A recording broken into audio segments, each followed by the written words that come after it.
હું બે કારણોસર છે ને વહેલો ઉઠું છું. એક તો જાજા એટલે કેટલા કરું? 2-3 હજાર રન કરી નાખું. તેવડ ન હોય તો રમવા જ ન જોવે. આગો તો જા રોટલી તો કરવા દેવું. યુ આર માય નામ્પ્યોન. નામ્પ્યોંગ એટલે મેં એટલે લગન કર્યા હતા. મેં તો નીરવ છે મને આજથી મેં નક્કી કરી લીધું છે કે હું હે ગાઈસ, સ્વાગત છે તમારું આજના એક ફ્રેશ વ્લોગમાં. તો આજે ખરેખર સવાર પડ્યું છે. રોજ તમને કહું સવારમાં એ અમારું સવાર હોય 9 વાગે 10 વાગે. અત્યારે વાગે છે 5:30 અને મારી આંખોમાં ફૂલ એટલે ફૂલ નીંદર છે. અને તમને એમ થતું છે 5:30 ઉઠીને ક્યાં જાય છે. હું બે કારણોસર છે ને વહેલો ઉઠું છું. એક તો ટ્રાવેલિંગ કરવાનું હોય કારણ કે એમાં તો આપણે ઉલ્લે ઉઠવું જ પડે, અને બીજું આપણું ફેવરિટ છે ક્રિકેટ રમવાનું હોય. એમાં એવું છે અત્યારે અમે જઈએ છીએ બોક્સ ક્રિકેટ રમવા માટે. નીંદર તો ફૂલ આવે છે, પણ જેવી રીતે પીચમાં જાવ મસ્ત મજાનું આપણી નીંદર ઉડી જાય. તો આપણે નાયું ધોયું નથી અત્યારે કારણ કે અહીંયા અમે પરસે વળવાનું છે. ટી શર્ટ, શોર્ટ્સ અને શૂઝ પહેરીને નીકળી જવાનું છે. તો હાલો ફટાફટ જઈએ. અને એક નવીન વાત કહું, જાડો છે ને હમણાં લાઇટ કરીને તો ઉઠી ગઈ. ક્યાં જાશો? મેં તો બોક્સ ક્રિકેટ રમવા માટે. ઈ કે all the best, all the best. મેં તો ઓલ ધ બેસ્ટ નથી કહ્યું, તું હુઈ જા પેલા. તો હાલો ફટાફટ નીકળી. જાડુ, તારે આવું ક્રિકેટ રમવા? ના તુજે કાંઈ વાંધો નહીં, હાલ હું જાઉં છું. Best of luck. મસ્ત રમજે, બહુ જાજા રન કરજે. ઓકે, જાજા એટલે કેટલા કરું? 2-3 હજાર રન કરી નાખું. 100 સદી મારજે. સદી મારો, ચલો વાંધો નહીં. બસ હું કેમ જાડુ ઇન્ડિયા તરફથી રમવા જતો એવી રીતે તું મને ઓલ ધ બેસ્ટ કહેશો? પણ રમવા તો જાશો ને સારું રમજે.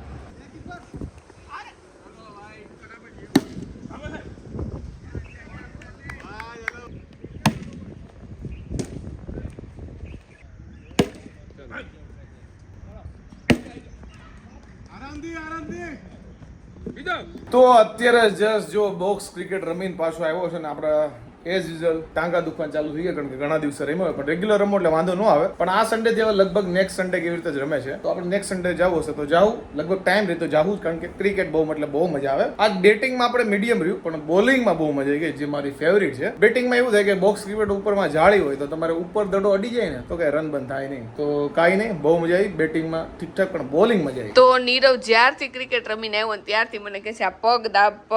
નીરવ હા, તેવડ ન હોય તો રમવા જ ન જોવે. મેં પગ દાબવા નથી કીધું, મને નીચે કળા છે ને તો મેં કીધું ખાલી જરીક આમ કરી નાખે 2 મિનિટ. આમ કરો ને શું કહેવાય તો પ્રોપર દાબવા નથી કીધું, મને ત્યાં ખાલી જરીક દુખે છે ને. એને દાબવાનું જ કહેવાય. લ્યો, દાબવાનું તો પ્રોપર હોય ને, કે હું ક્યાં દબાવું છું? ખોટું બોલવું આવે.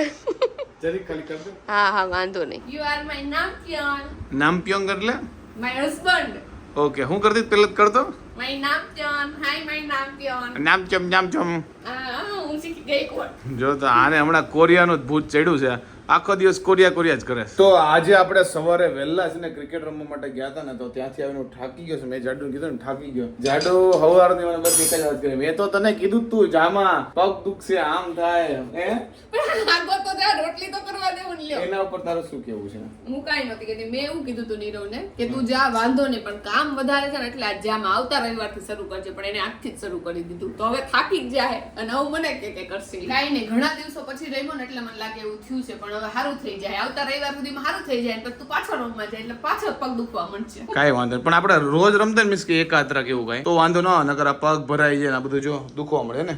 ઘણા ટાઈમ પછી છે ને એટલે પછી ટેવ પડી જાય. અને નીરવ આમ કોઈ દી વહેલો ન ઉઠે. આખી રાત એ નથી ઉઠતો, મને નથી ઉવા દીધી. હું 1 વાગે જાગ્યો, મને એમ કે 5 વાગી ગયા, 2 વાગે જાગ્યો, 3 વાગે, 4 વાગે, પછી 5 વાગે તો હું છે ને હૂતો જ નહીં, મેં તો જાગી જાઉં.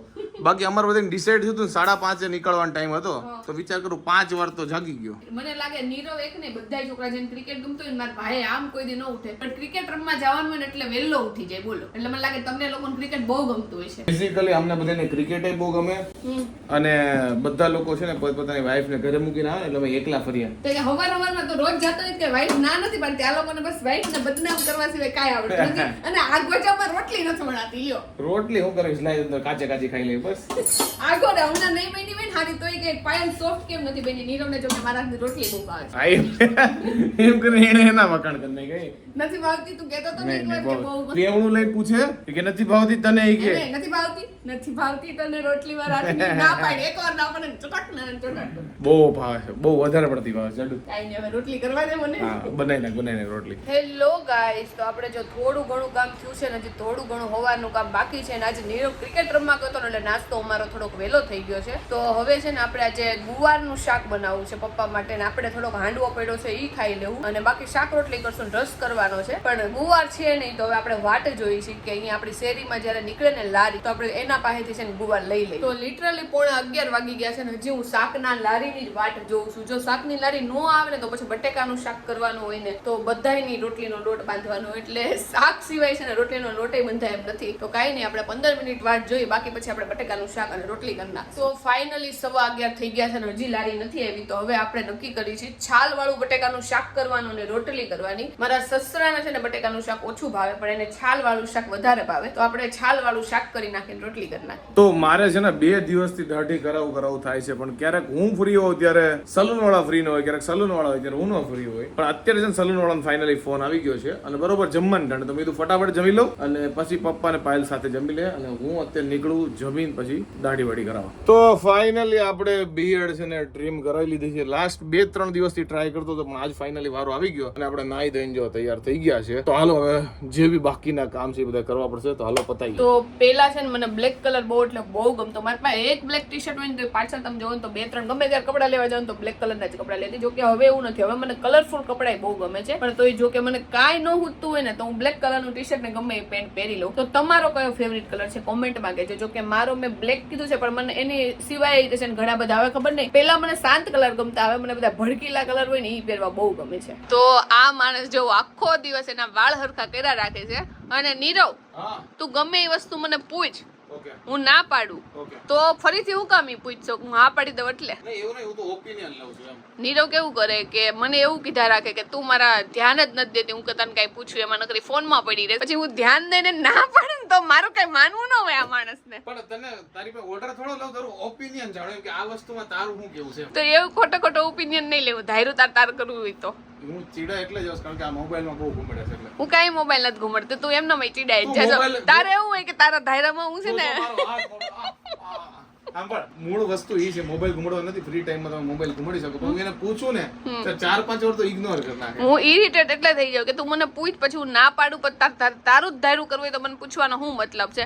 અને એને કઈ વાંધો નહીં, તું 4-5 વાર પૂછે એટલે મને કંટાળો આવે. એકવાર જવાબ દઈ દીધો હોય પછી હું છે અને એ મને પૂછ્યા જ રાખે છે મારા વાળ લાંબા થયા કેવા લાગે છે કેવા નહીં. મેં કીધું એટલો બધો ડિફરન્સ જ નથી લાગતો, પણ તો એ મને દિવસમાં 50 વાર પૂછે, પછી હું ઇરિટેટ થઈ જાઉં. 50 વાર એક વાર પૂછ્યું, 50 વાર નહીં તો 100 વાર પૂછો. ટ્રીમ કરીને આવ્યો દાઢી એટલે મેં કીધું કે મારા હેર કેવા લાગે છે. જ્યારે હારા લાગતા હોય ત્યારે હું વખાણ કરું જ છું. મને છે ને બેઠેલા ગમે, પણ જો નીરવ ને આખો દિવસ એને વાળમાં જ પડ્યું રહેવું, આખો 24 કલાક અહીંયા હરી સામે હું ઊભો રહેશો, કોઈ સામું નથી જોતી તારી. લ્યો એમાં 23 કલાક તો તું ઊભી હોય છે, હું કોઈ દી હરી સામે ઊભી જ ન હોય. હું લાઈનમાં ઊભો મારો વારો ક્યારે આવે એમ. બાજુ રૂમમાં છે જ બીજો હરીશો, એમાં જોઈ લેતો હોય તો હું વાટે જોવાની જી જરૂર છે. મેડમ, હું સાફ સફાઈ કરીશ, બોલો. તમારી સાફ સફાઈ કરી નાખો. તો આજે બપોરે છે ને કેરી થોડીક વધતી હતી તો મેં કીધું આપણે થોડોક વધારે જ રસ બનાવી નાખીએ. એટલે અત્યારે જો આપણે એની અંદર છે ને થોડુંક એવું દૂધ વધારે મેળવી અને મેંગો શેક બનાવી નાખ્યું છે. તો હાલો બધા મેંગો શેક પીવા માટે. તો ફરીથી જો રસોઈનો ટાઈમ થઈ ગયો છે અને આપણે જો ખીચડી ઓલરેડી મૂકી દીધી છે. અને આજે એટલું બધું કંઈ બનાવવાનું નથી કારણ કે થોડીક બધી વસ્તુ જે પડી છે ને એ ખાઈ લેવાની છે. તો ખીચડી મૂકી દીધી છે, હવે જોઈએ બીજું શું બનાવે. ભાઈ સાહેબ, હું બધો કામ ધંધો છોડીને અહીંયા ઇન્ડિયા પાકિસ્તાનની ધમાકેદાર મેચ જોવા માટે બેઠો છું. પણ મેચમાં તો એક વસ્તુ જ ચાલે છે, એ છે વરસાદ. વરસાદના કારણે મેચ ઉભી રહી ગઈ છે. તો કાંઈ વાંધો નહીં, થોડું ઘણું આપણે વચ્ચે કામ પતાવી દેવું કારણ કે મેચ ચાલુ થાય પછી કોઈ કામ થાય નહીં. તો વચ્ચે આપણે ઈ કરવાનું છે. જાડુ, તે તો આજની ઇન્ડિયા પાકિસ્તાન મેચ જોઈ નહીં પણ 10 ઓવરમાં 80 રન થઈ ગયા. તને શું લાગે શું જીતશે? મને એવું લાગે છે આપણું ઇન્ડિયા જ જીતે ને. લ્યો, ટૂંકમાં નથી જો કોઈ બી આવે પણ ઇન્ડિયાને ફૂલ સપોર્ટ છે અને અત્યારે 10માં 80 એટલે હારા વાળા છે કારણ કે પીચ થોડી ગડબડ વાળી છે. દડો ટપી પડે ને બસ કઈ બાજુ છે ખબર ન પડે. જો કે હું જે વાત કરું એમાં તમને ખબર નહીં પડતી હોય કેમ કે આજે હું મેચ નથી જોતી. જો મેચ જોતી હોય ને તો મને એમાં બહુ ઇન્ટરેસ્ટ હોય, નથી જોતી તો કઈ એટલો ઇન્ટરેસ્ટ ન હોય. પણ ઓબ્વિયસલી આપણી ટીમ છે તો આપણે ઇન્ડિયાને સપોર્ટ કરતા હોય એટલે હું તો કહું 100% ઇન્ડિયા જ જીતી જાય. એમાં એવું છે કે એમનો શુભમન ગિલ આજે રમતો નથી, પછી પાંડ્યા આવે ને ત્યારે જ જોયા. પાંડ્યા આવશે હો જ બેટિંગ. મને કોઈ નથી, મને ખાલી કે ડ્રામા સિવાય કાઈ નથી ગમતું. અને એની હું તમને વાત કરી દઉં, મને એવું લાગે કે ડ્રામા એટલે લોકોને સમજાય તો ખરા. કોરિયન અને ચાઇનીઝ ડ્રામા આવે ને હમણાં હું એમાં એટલી બધી ઇન્વોલ્વ છું તો મને લાગે એના કારણે મારી જે જોબ છે ને વ્લોગ ઉતારવાની, હું એમાંય તો પૂરતું ધ્યાન નથી આપતી. તો આજથી મેં નક્કી કરી લીધું છે કે હું ડ્રામા તો જોઈશ પણ એટલી બધી અંદર નહીં ઘૂસી જાઉં કે જેના કારણે મારી જે જોબ છે વ્લોગ કરવાની એ હું છે ને થોડી ઘણી આમ મિસ કરી જાઉં છું. તો આજથી નક્કી કરી લીધું છે વ્લોગમાં ડબલ ધ્યાન આપાશું. કોરિયન ડ્રામા ખાલી એટલે ખાલી આપણો જે ફ્રી ટાઈમ હોય એમ જ જવું, એના સિવાય નહીં. કાઈ નહીં, તમારી જોબ છે ને એમાં તમને નીકાળી દેવામાં આવે છે. Get lost. ઓકે, મારી જોબ છે મેં તને હાયર કર્યો એટલે હું તને નીકાળી દઈશ. બરાબર છે? કંપનીના આઈ ઓનર, એમ બોસ. કંપનીના ઓનર ને આવું ન કયો. હું ઓનર. તમે વર્કર ઘણા વર્કર. હું કઈ વર્કર નથી. કોમેન્ટ કરો કોણ ઓનર છે. નહીં કાંઈ એવી કોમેન્ટ નથી કરી, હું મજાક મસ્તી ઓકે, નીરવ જ ઓનર છે, કારણ કે ઓબ્વિયસલી એની કેટલા વર્ષથી ચેનલ છે અને હું એમાં કામ કરું છું, પણ હું એની હારે લગ્ન કર્યા ને એટલે હું ડાયરેક્ટ ઓનર બની ગઈ. ઈ ફાયદો કે ગમે કંપનીના ઓનર હોય એની હારે લગ્ન કોઈ કરે તો ડાયરેક્ટ જ શું કહેવાય ઓનર થઈ જાય. અને ઈ વિચારીને જ લગ્ન કર્યા હતા કે હું એ કોઈ વસ્તુની ઓનર નથી, તમે ડાયરેક્ટ પાગલ ગુજ્જુની ઓનર થઈ જાવ. અને મેં મારું જે સ્કૂલ વાળું ગ્રુપ છે ને એમાં અમારા એન્ગેજમેન્ટ નું છે ને ઇન્વિટેશન એ લોકોને આપ્યું ને, તો મારા એક ફ્રેન્ડ છે ને મને કીધું હતું કે કોંગ્રેચ્યુલેશન પાગલ ગુજ્જુના ઓનર બનવા માટે, બોલે મને કોમેન્ટ કરી હતી. એ વાત સાચી છે, પણ એટલા માટે મેં લગ્ન નહોતા કર્યા, નીરવ નહીં ખબર. લોકો નહીં ખબર સમતાને. મેં એટલે લગ્ન કર્યા હતા, મેં તો નીરવ છે ને મને પેમ્પર કરશે, પણ એવું કઈ કરતો નથી. પેમ્પર એટલે હવે તું કેટલા વર્ષથી થઈ એમાં પેમ્પર ન એવું થાય? ન હોય, શું કહેવાય કે તારા માટે હું હંમેશા છે ને નાની બેબી જેવી જ રહી છે, તારે મને એટલી જ કેર કરવી પડે, પણ તું કાંઈ કરતો નથી, નકરી રાડું જ દાખા કરે. બેબી લાવવાની ઉંમરમાં તમે બેબી થઈને ફરો છો. હવે આ આવ્યું તો નથી ને, આવે ત્યારે હું મોટી થઈ જાય ત્યાં સુધી તો હું જ બેબી રહીશ બસ. ઓકે ચલો હવે લોકોથી છે ને તારી બકવાસ સંભળાતી, ઈ મને આમ અંદરથી કહે છે ને સંભળાઈ ગયું. પણ હું લોકોને નથી કહેતી, હું બધું તને સંભળાવું, તારે સાંભળવાની જરૂર કાઈ નહીં, હાલ મારી મેચ ચાલુ થઈ ગઈ. ઓકે કાંઈ નહીં, હાલો. Bye bye bye. બાય તો બાય. રાતના વાગવા આવ્યા છે 1:30 અને આજે હતી ઇન્ડિયા પાકિસ્તાનની મેચ. ઇન્ડિયાએ માર્યા હતા ફર્સ્ટ ઇનિંગમાં 119 રન 20 ઓવરમાં, અને માત્ર જીતવા માટે પાકિસ્તાનને કરવાના 120 રન, અને ફાઇનલી ઇન્ડિયા જીતી ગઈ છે. ઇન્ડિયા પાકિસ્તાનની મેચ હોય અને એન્ડ ઓવર સુધી સનસની ન જામે તો મેચ ન કહેવાય. લાસ્ટ ઓવર સુધી મેચ ગઈ, ફાઇનલી ઇન્ડિયા 6 રનેથી જીતી ગયું છે. તો મને બહુ ઊંઘ આવતી, મેં કીધું ઇન્ડિયા તો હારી જ જવાનું છે, તો પોસિબલ જ નહોતું. 1% ઇન્ડિયાનો ચાન્સ હતો, એમાંથી એણે 100% ઇન્ડિયાનો ચાન્સ બનાવ્યો. તો કોંગ્રેચ્યુલેશન તમને બધાને, આપણે બધા ઇન્ડિયન છીએ અને હેપી ફુરે. તો ફાઇનલ એવો સુઈ છે. આઈ હોપ તમને આજનો વિડીયો ગમ્યો છે. ગમ્યો હોય તો શું કરવાનું ખબર છે, લાઈક કરી દો, કોમેન્ટ કરી દો, અમારી યુટ્યુબ ચેનલ સબસ્ક્રાઇબ કરી દો, ફેસબુકમાં જોતા ફોલો કરી દો. તો મળી નેક્સ્ટ વિડીયો, ત્યાં સુધી bye bye. Jasna મનાવર team India જીતી ગઈ છે 120 રનમાં માત્ર. Bye bye.